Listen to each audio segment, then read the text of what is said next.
Snow scoured the decks. Wind stripped warmth. Darkness fell quickly.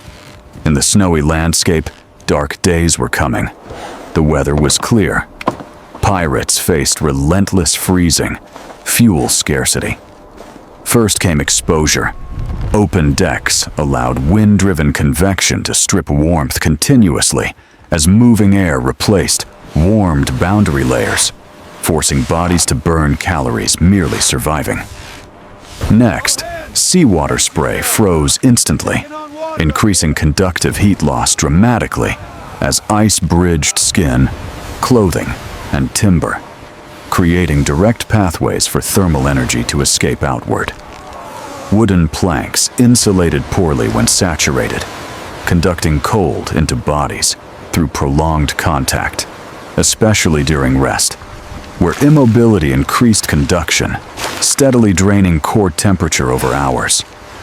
Most pirate ships lacked cabins, leaving crews without protected volume to trap warmed air, meaning any heat generated dispersed immediately, offering no buffer against night exposure.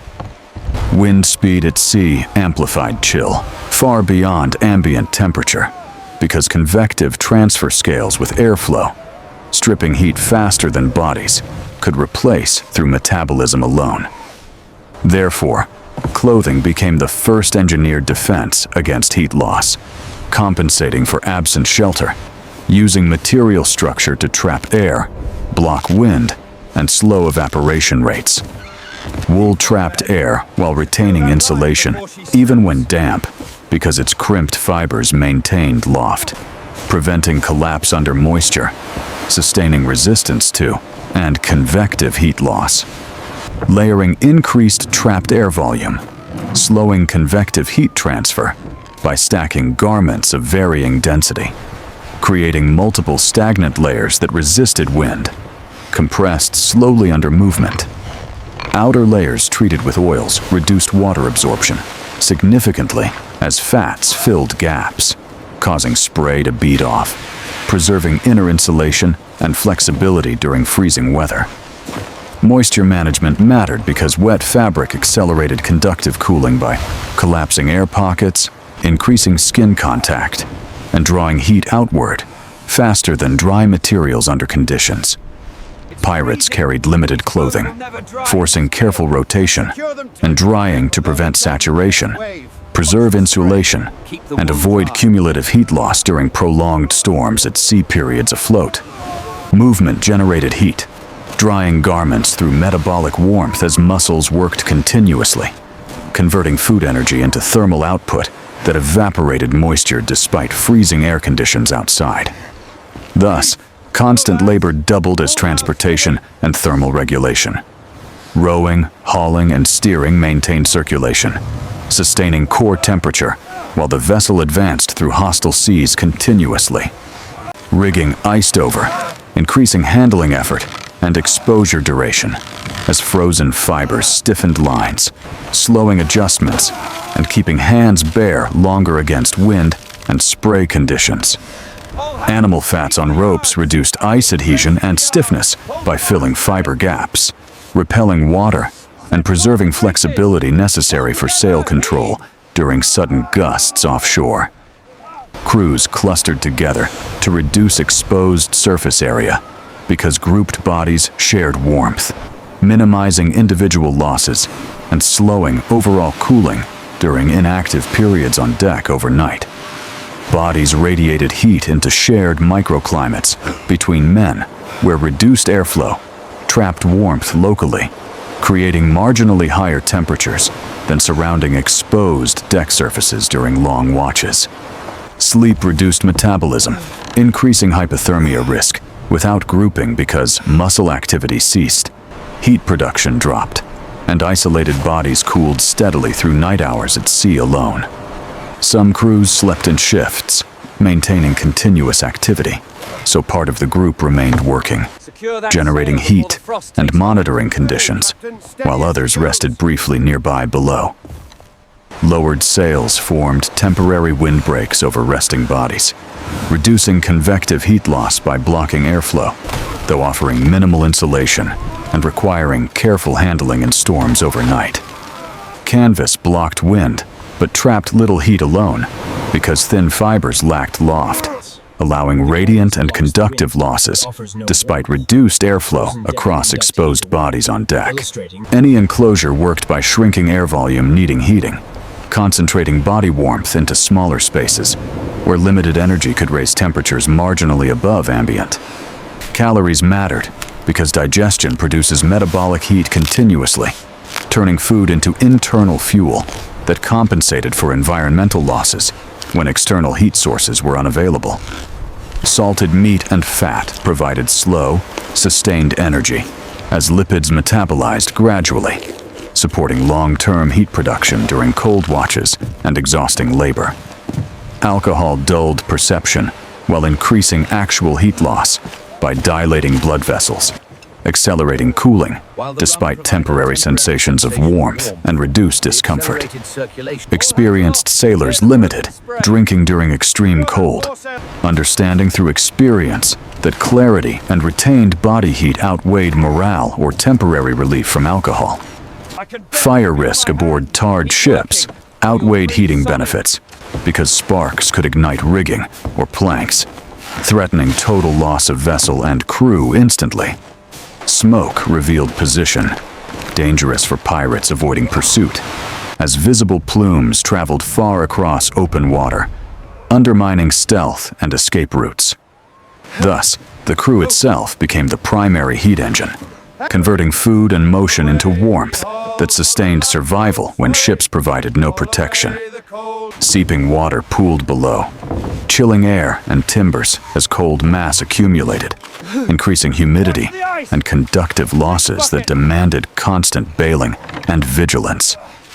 Bailing removed cold mass before freezing expansion damage, preventing bilge ice from forming, protecting hull seams, and reducing thermal drag from accumulated seawater sloshing below decks. Frozen bilge water could split planks through expansion, forcing leaks wider as ice pried joints apart, overwhelming pumps, and threatening structural failure during prolonged cold conditions.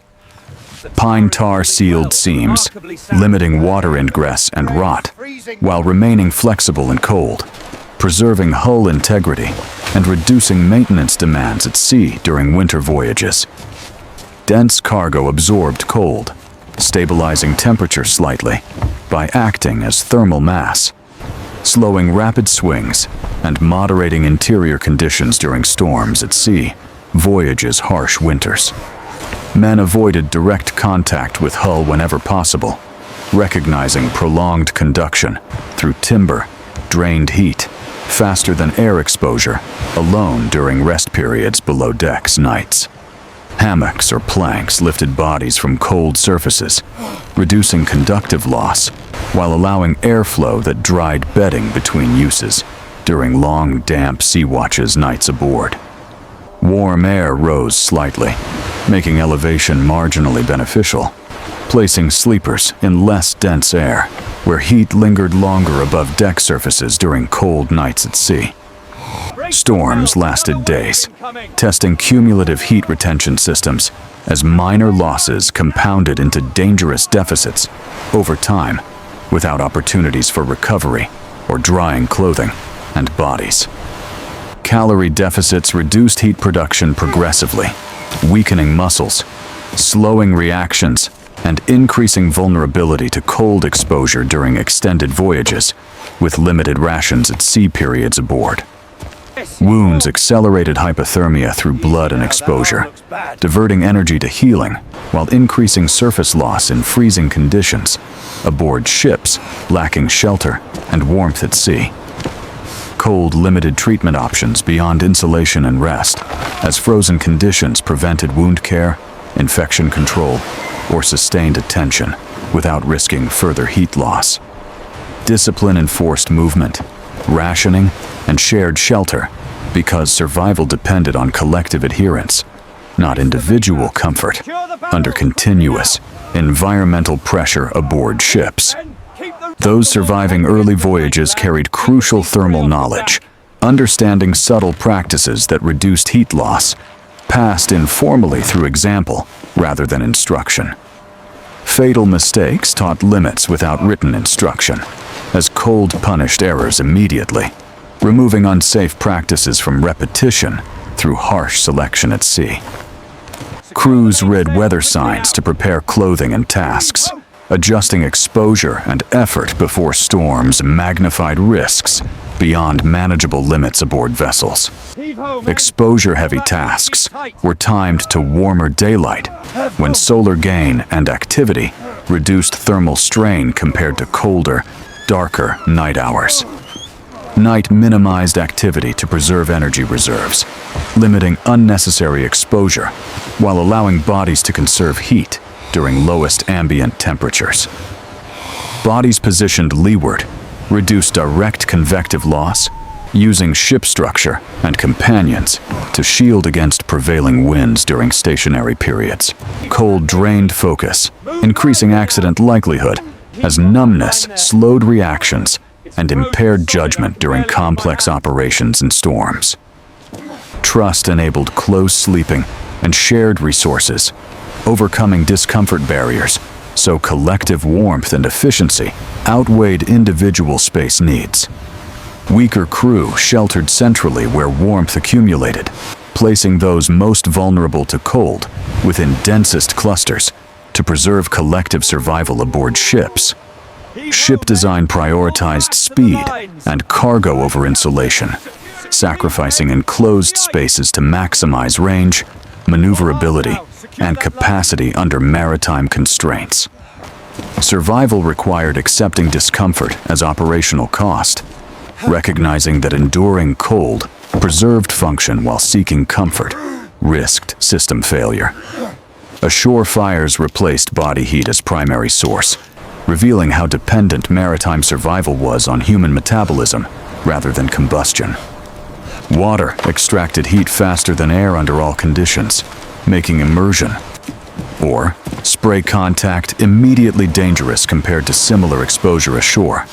Salt and friction degraded insulation over time, compressing fibers and reducing loft, demanding constant attention to garment condition.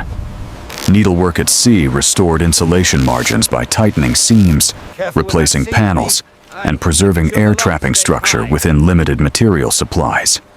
Systems aimed for survival thresholds, not sustained comfort, maintaining bodies just above dangerous limits through careful energy balance. After storms, drying and eating restored thermal balance, rebuilding lost heat capacity before the next environmental challenge arrived. No single solution worked without the others, as clothing, food, motion, and discipline formed an integrated thermal system.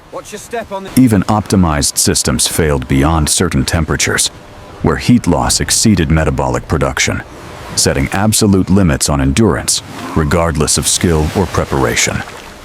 Pirates favored warmer seasons to reduce thermal strain, aligning voyages with climatic windows that lowered energy demands and mortality risks. Cold risk was normalized within maritime life, accepted as a constant hazard rather than an exception requiring extraordinary response. The vessel enabled movement, not thermal protection, serving as a platform where survival depended on crew practices rather than structural comfort. Human behavior completed the ship's survival design, transforming wood and canvas into a functional system through coordinated action. Heat transfer laws dictated every successful practice, governing insulation, airflow, conduction, and metabolic balance aboard exposed ships. Knowledge persisted through repetition and observation, embedded in routine rather than manuals, ensuring continuity across crews and generations. Similar solutions emerged wherever cold seas existed, reflecting universal physical constraints, shaping independent maritime cultures. Some lives were lost despite complete systems, as chance, injury, or extreme conditions exceeded tolerable limits. Pirates endured freezing storms by aligning bodies with physics, surviving not through resistance, but through adaptation to unavoidable constraints.